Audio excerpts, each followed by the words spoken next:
रामपुर नाम के गांव में भोला नाम का एक मजदूर अपनी पत्नी सरला और अपने अंधे बेटे रवि के साथ एक छोटी सी झोपड़ी में रहता था। दिसंबर का महीना चल रहा था। ठंड अपनी चरम सीमा पर थी, जिस कारण भोला को काम मिलने में बहुत ही परेशानियां हो रही थीं।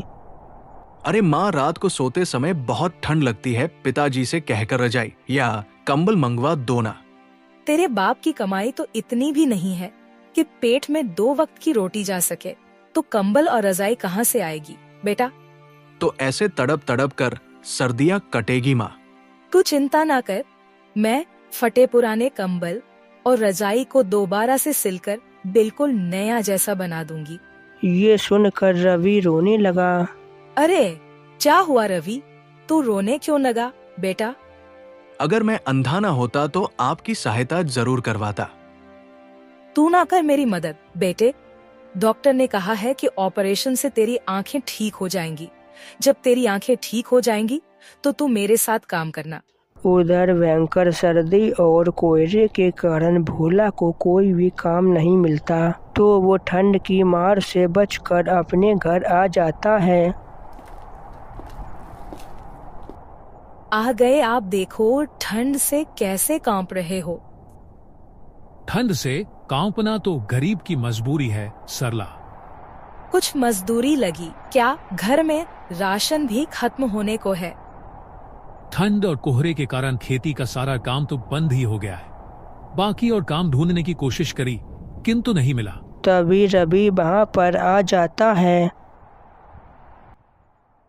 और कहता है, पिताजी, माँ ने पुरानी रजाई और कंबल की मरम्मत करके उन्हें नया जैसा बना दिया है। अब रात को सोते समय ठंड नहीं लगेगी। ये तो तुम्हारी माँ ने बहुत अच्छा किया बेटे। इस सर्दी में चैन की नींद सोए, बहुत दिन हो गए। उस दिन भोला के परिवार को ठंड से थोड़ी राहत मिल जाती है और वो सभी उस रात आराम से सो पाते हैं।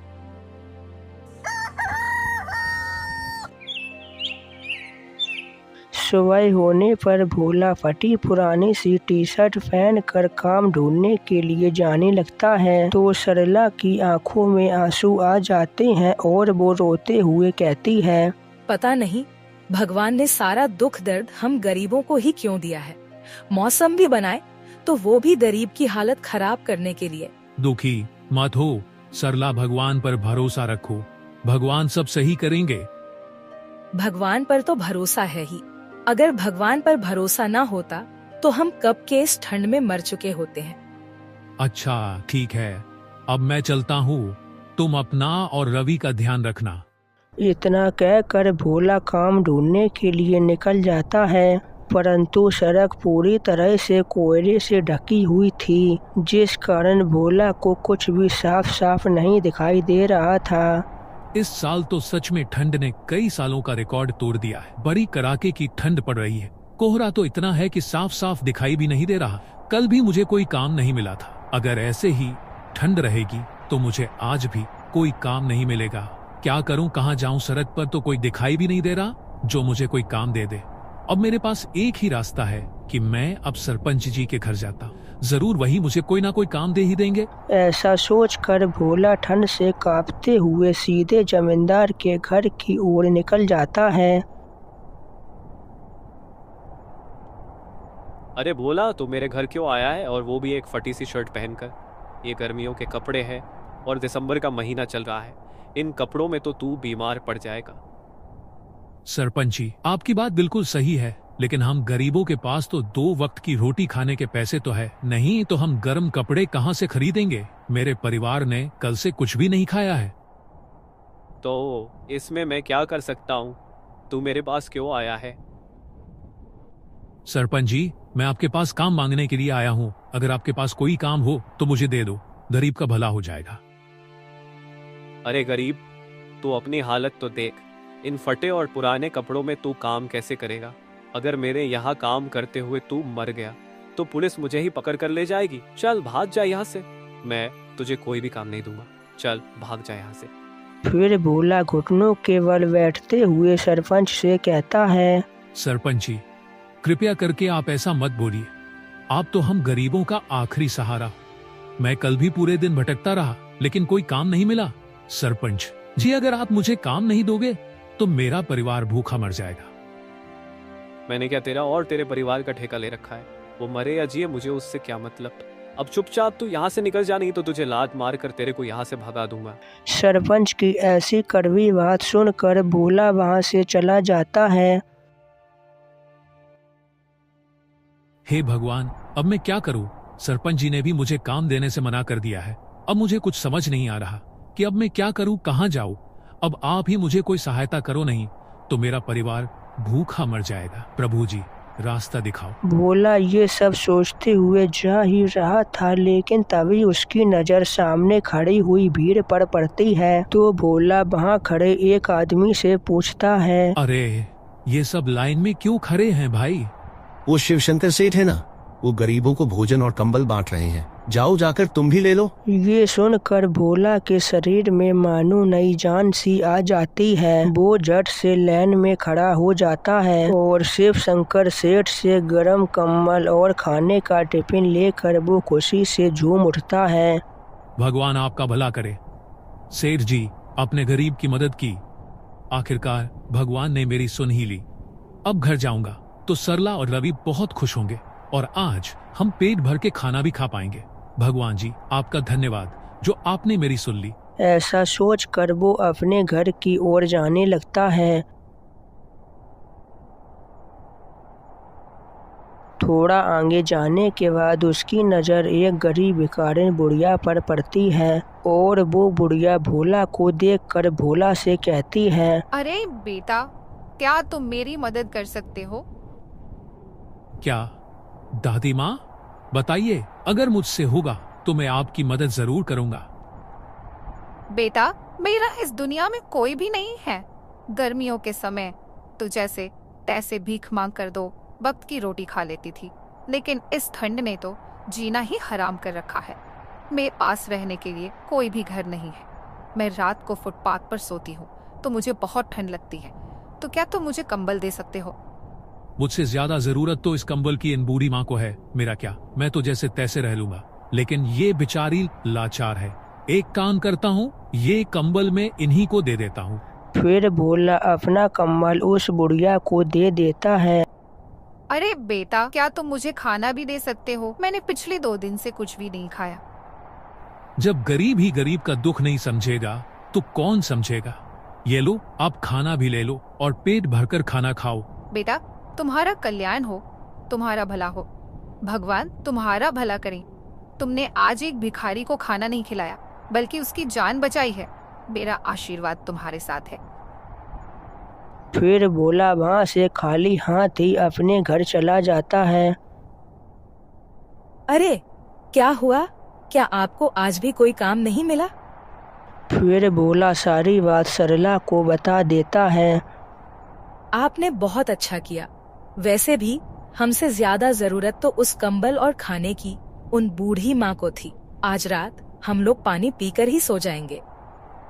उस रात वो दोनों पानी पीकर ही सो जाते हैं।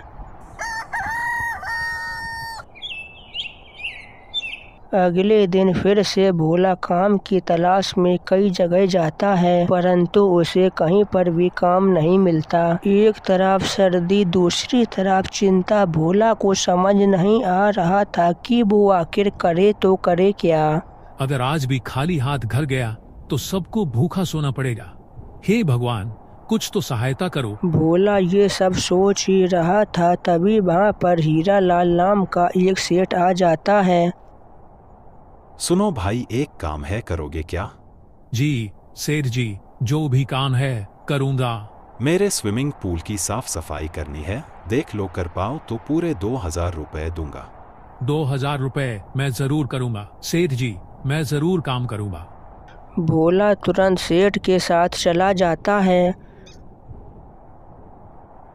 और बिना सर्दी की परवाह किए शर्त उतार कर भोला स्विमिंग पूल की साफ सफाई में लग जाता है। 2 घंटे तक तो भोला ठंड में जैसे तैसे काम करता रहता है, परंतु ठंड इतनी ज़्यादा थी कि भोला का शरीर उस ठंड को झेल ना सका और उसे तेजी से बुखार आ गया।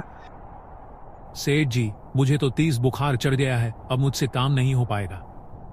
बस इतने में ही हवा निकल गई। चल दफा हो यहाँ से, मैं और किसी से ये काम करा लूंगा।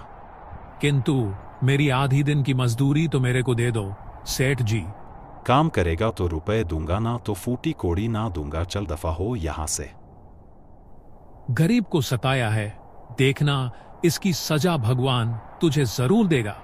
ये कहकर भोला अपनी शर्ट पहनकर वहां से अपने घर की ओर निकल गया।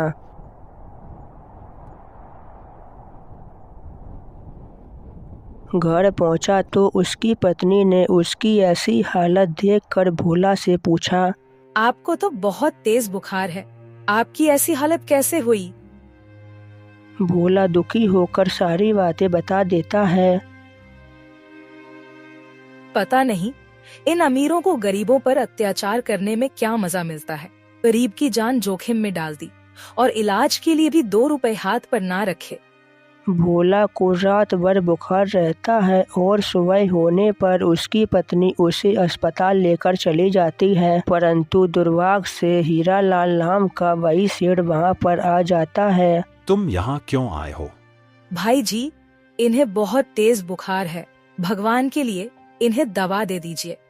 कृपया करके मेरे पिताजी का इलाज कर दो, मेरे अंधे का सहारा है मेरे पिता। देख गरीब, मुझे तो भगवान ने कुछ भी सजा ना दी है, बल्कि भगवान ने तुझे सजा दी है। अब जाकर भुगत, ये मेरा अस्पताल है, यहाँ तुझे दवा नहीं मिलेगी। ये कहकर सेठ उन्हें अस्पताल से बाहर निकाल देता है और सड़क पर आते ही भोला की हालत धीरे धीरे और बिगड़ने लगती है। सरला, अब मुझसे नहीं चला जाता। ठंड के कारण मेरे हाथ पैर जाम हो चुके हैं और मुझे चक्कर भी आ रहे हैं। तुम मुझे कहीं से दवा दिलाओ, नहीं तो आज मैं गया। रवि के पिता, हिम्मत रखो, हम किसी दूसरे अस्पताल में जाते हैं और आप ऐसा मत बोलिए। अगर आपको कुछ हो गया तो मेरा और रवि का क्या होगा? अभी तो हमें रवि की आंखों का ऑपरेशन भी करवाना है। वो सेठ तो बहुत दुष्ट था, एक तो उसकी वजह से आपकी ऐसी हालत हो गई और ऊपर से उसने आपका इलाज भी नहीं किया। देखना, उसके कर्मों का फल उसे भगवान अवश्य ही देंगे। आप हिम्मत मत हारिए, आप भगवान पर भरोसा रखिए। अब हमारा आखिरी सहारा भगवान ही है, भगवान ही सब ठीक करेंगे। और हमने तो वैसे भी सुना ही है कि जिसका कोई नहीं होता उसके भगवान होते हैं।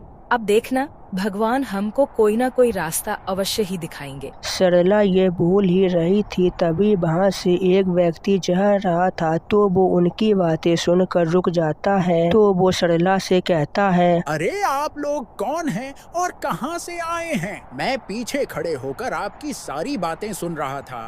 आपके बातों से मुझे ऐसा लगा कि आप बहुत दुखी और गरीब हैं। बताइए, मैं आपकी कोई सहायता कर सकता हूँ क्या? फिर अपने ऊपर बीती हुई सारी बातें उसे बता देती है। अरे ये तो तुम्हारे साथ सच में बहुत बुरा हुआ।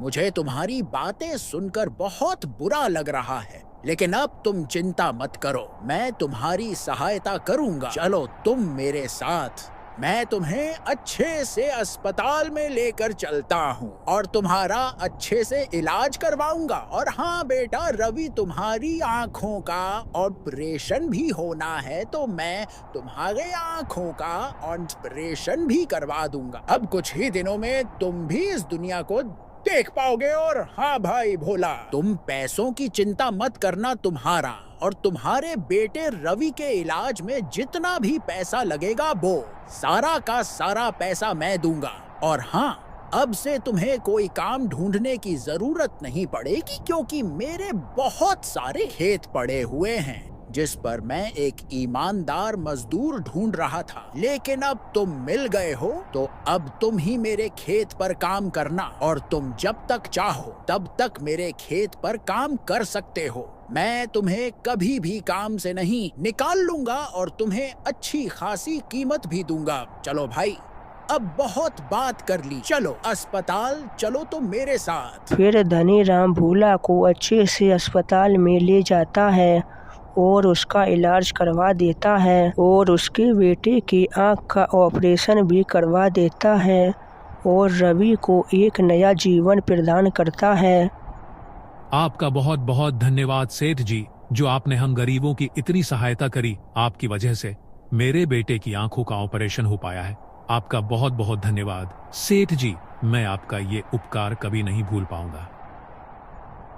मेरा धन्यवाद मत करो, धन्यवाद तो उस ऊपर वाले का करो जिसने तुम्हारी इतनी सहायता करी है। मेरा तो बस नाम है, असली काम तो ऊपर वाले का है। इंसान कुछ भी नहीं करता, करने वाला तो ऊपर वाला ही होता है। इसीलिए तुम मेरा धन्यवाद मत करो, धन्यवाद तो उस ऊपर वाले का करो जिसने तुम्हारी इतनी सहायता करी है। मेरा तो बस नाम है, असली काम तो ऊपर वाले का है।